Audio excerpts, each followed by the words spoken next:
lágrimas y maestro, lo más importante en la vida, tu salud mental, que con esfuerzo, inteligencia y constancia tú conseguirás a base de paciencia gran calidad de vida. A veces crees que no hay salida, la mente te juega más de una movida y piensas que es tu culpa, tu culpabilidad, pero entonces es donde se muestra la valía.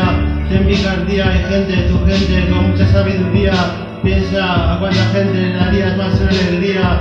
Yo sé que a más de uno cada vez le cuesta más encontrar el camino, pero con ayuda y apoyo de los nuestros, curártelo porfa por tu familia y te darás cuenta que todos por un buen camino andaremos. La salud mental la de recuperar, cuidar y aportar y aumentar. Luchemos por una mente sana, que asegura si la vida es plena, sana vivirla.